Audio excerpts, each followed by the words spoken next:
Hello meatbags, this is the ISO. Figured now is a good time to condense my thoughts on Battlefield 6, and how it sets an example for the rest of the industry. So far, Battlefield 6 has been a breath of fresh air, and I'll give you a couple of examples real quick. There's 4 people coming from your left, by the way.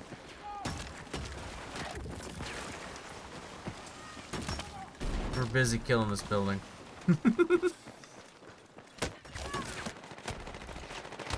Oh, they're killing us. That is what I just said. First thing is my initial thoughts when the game came out. There was a Season 1 release, and that is something I'll talk about later in the video. But for the most part, the initial response was, where is the microtransaction store? My dumbass lizard brain looked around for it, being like, I gotta spend some money on something. Lizard. Battlefield 6 didn't have a microtransaction store at the beginning. And compare that to Call of Duty, where in Black Ops 7, we already have the microtransaction store before the game even came out. Also, another thought I had is, where the heck was the Battle Pass? Now, it felt kind of odd to play a game in 2025 where there's no store or Battle Pass or any of that stuff. Personally, I don't mind a microtransaction store as long as the prices are somewhat reasonable. I'm looking at you, COD, with your $30 skin packs. I always found it confusing for people to buy progression bypass. There are incentives to playing the game, you know, and removing the incentives to unlock weapons or skins seemed like bypassing the fun. I get that some people are busy, but by removing the incentive to play, you know, there's not really playing going on. Unless you're talking about pay to win, in which case that has some validity. I still think it's stupid, but valid nonetheless. Another interesting layer to all this is that Battlefield has decided to stay on brand and not go down the dumb route that Call of Duty has with celebrity-laden microtransactions. A good example of this is their commercial, where you have a bunch of big names getting blown up by army men coming up and saying, "Who was that? Nobody cares." In the meantime, there's this big stink about bright colors.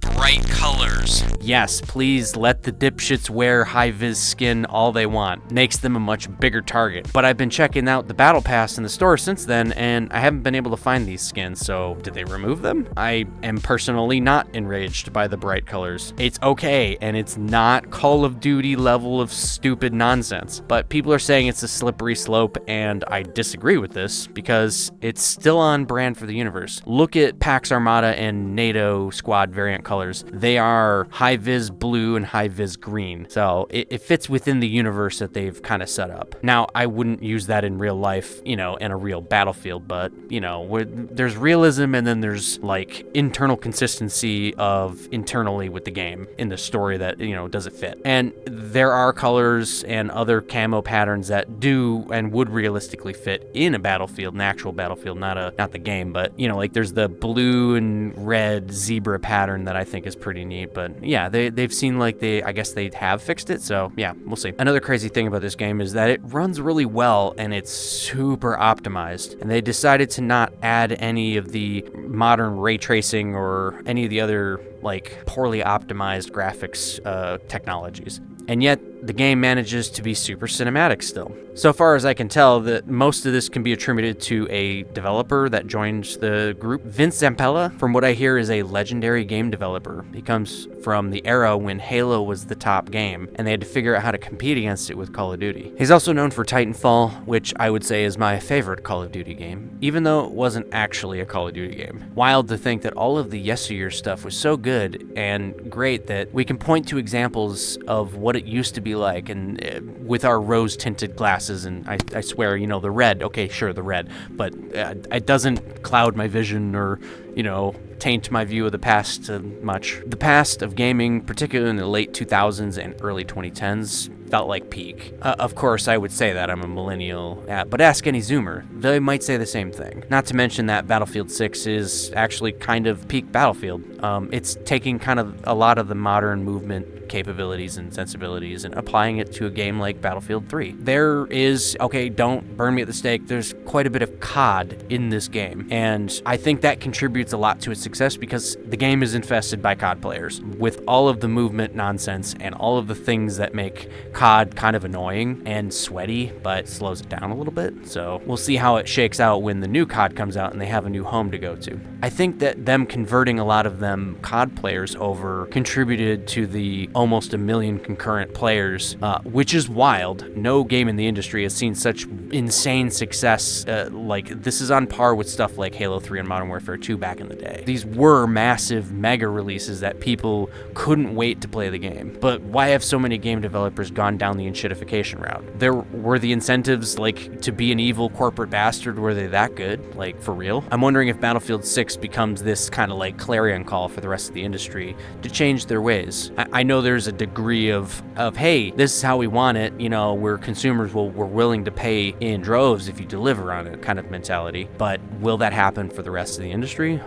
Sure hope so. And I can see some developers being like, oh, we're gonna be some special snowflake and we really want to do things our way and don't care what other people actually want us to do. Ubisoft. Battlefield 6 is just the latest line of very good gamer-focused developers in the game industry. Some excellent examples of this is Helldivers, No Man's Sky, and Baldur's Gate. And this isn't even like a genre thing. The things that I mentioned a second ago are vastly different games from each other, yet they managed to hit mass critical appeal somehow. Let's take a look at some of those games that managed to do that. Let's start with the oldest one, No Man's Sky. The game came out to nothing short of a disaster. It was an empty, vapid space game that had so many people asking for refunds.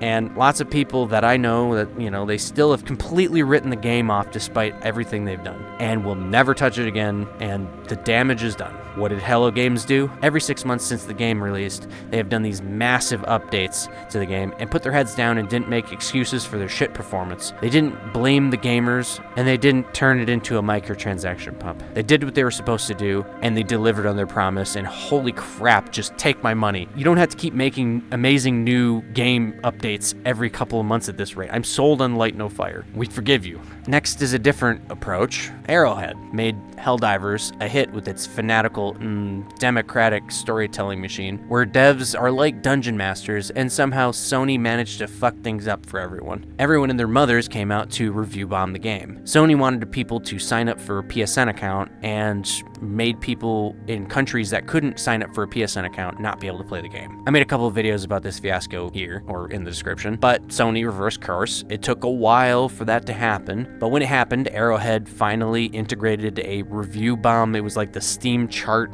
like review bomb bars, and they put it on as a cape in the game. It's great how they have this lore with this sick looking cape, and I love it. Helldiver's been doing okay with all that's happened, and I still really love the game and the fervent community around it. I just wish that my friends were more interested in playing the game.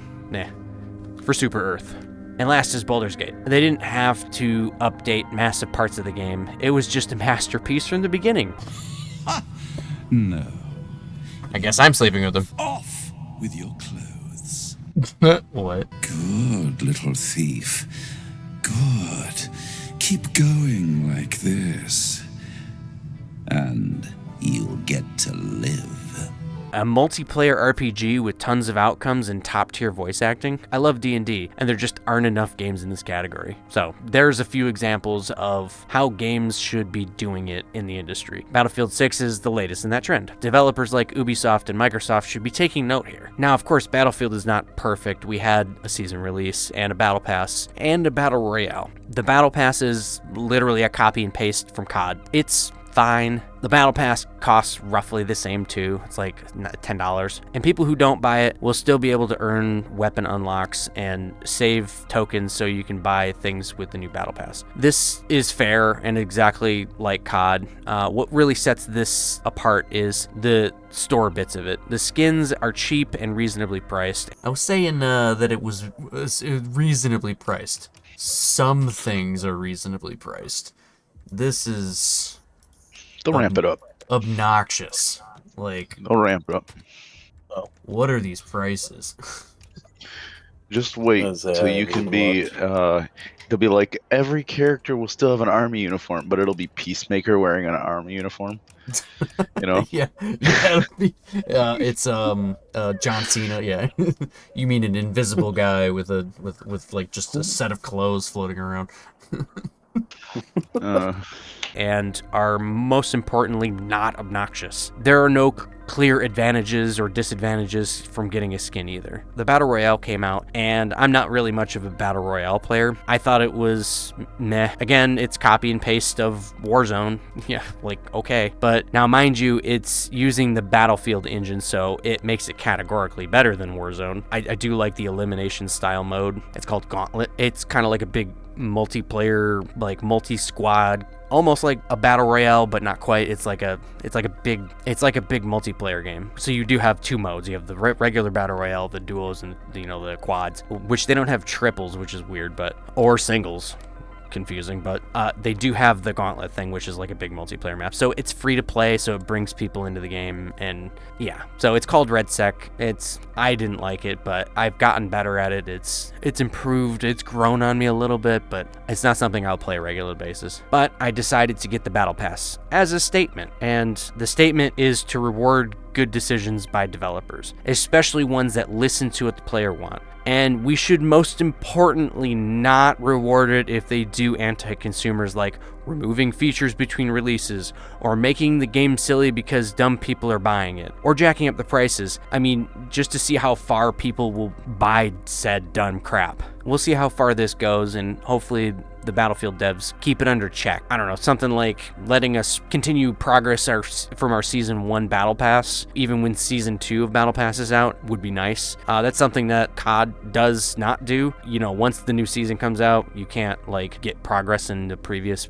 season. So if you don't, it's FOMO. Like, if you don't play the game during Battle Pass Season 1, you lose out on the gun unlocks from Season 1, which I don't like that. But there is an example of a game that does do that, where you can go back in the previous season, and that's Halo Infinite. Halo Infinite. That's kind of a weird one. So, I want to talk about Halo Infinite. I'm sorry. I know I'm hijacking this, but it's a perfect example. So, they made a whole bunch of really bad initial decisions with Halo Infinite. Like, not releasing enough content in the first couple years, and overpricing everything in the store. And then when everyone wrote it off and went to different games, they finally made it awesome by lowering prices and by allowing you to buy store and stuff by playing. Having one of still the best player-created map and playlist custom game, rotation, on the market for a shooter, currently out there. I mean, Halo custom games are still better than current Battlefield 6 stuff. Because I tried playing the stuff for Battlefield, and it's just sort of a weird, bot farm or something else, and there's no one in it. There's still people playing Halo custom games, and they are full, and they're actually good.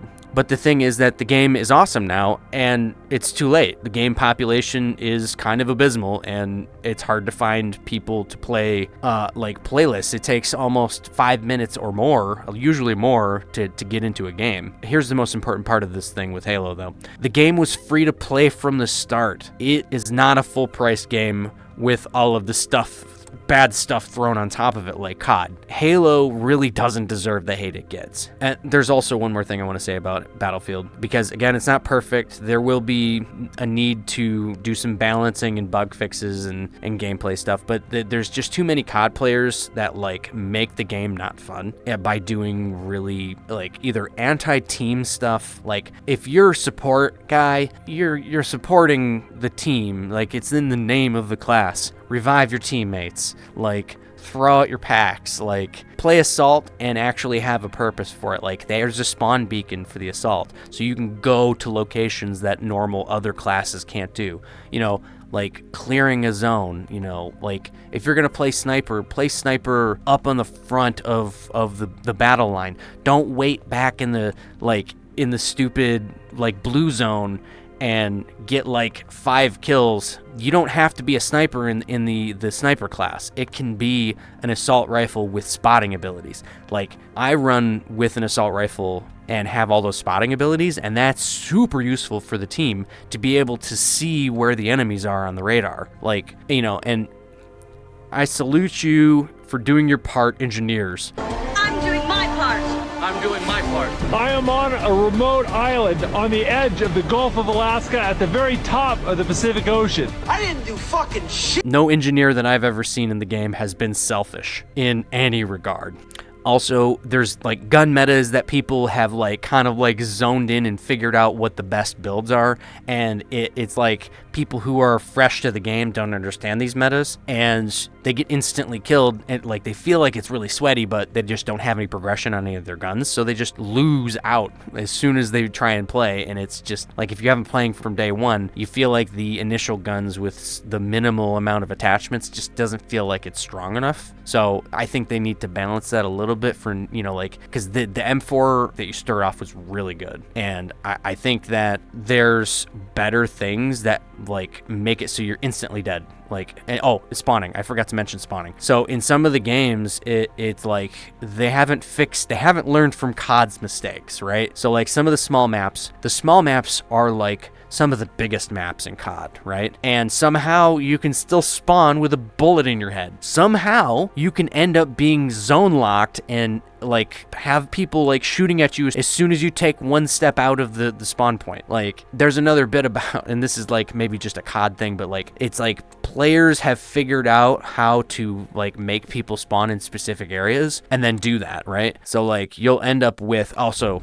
like the game doesn't help that the game is like, hey, you're gonna spawn here, right? And then you die. They don't move the spawn over to another spot. They put you in the same spot you just died at. So you end up walking into the same tunnel that the enemy team has created for you just to get domed as soon as you walked out in the open. And they're just sitting there ADSing, waiting to shoot you. So yeah, not good. And I think there's some balancing that needs to happen there. And from what I understand, they're building up a very large amount of like information on what they need to patch and balance for a big update they're going to do. So we don't have this problem with COD where every single time you load the game, there's a new update. These little updates really screw up kind of the experience. So waiting for a big update is a good idea, but also we're kind of stuck in this, you know, bad position in the meantime. Like the balance isn't right, or we just happen to be on the dumbest team. I'm not advocating for MMR, but I think there needs to be a bit of like balancing, because it seems like there's a 50-50 chance for normal people to get an even number, because, you know, law of averages,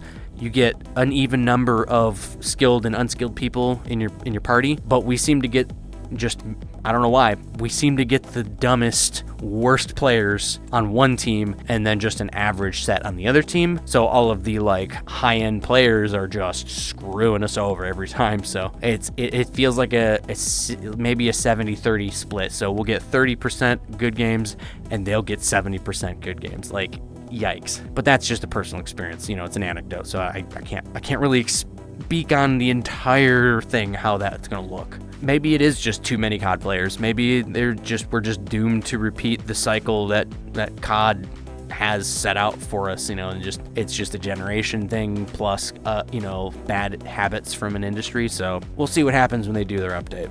But overall, my experience has been pretty good, and I can't wait to see what new updates the game brings. We've been playing this nonstop for a month, or I think it's been a little more than a month. Yeah, we play in our Discord. You know, we just go in there, we join chat, we talk, we play, we stream, and there's another Friends Lap game coming down the pipeline. I think we're gonna play Arc Raiders too, so, you know, tune in for that. Subscribe if you haven't done that yet. Join the Discord, and I'll see you on the next stream or video, meatbag. That controller battery's dead.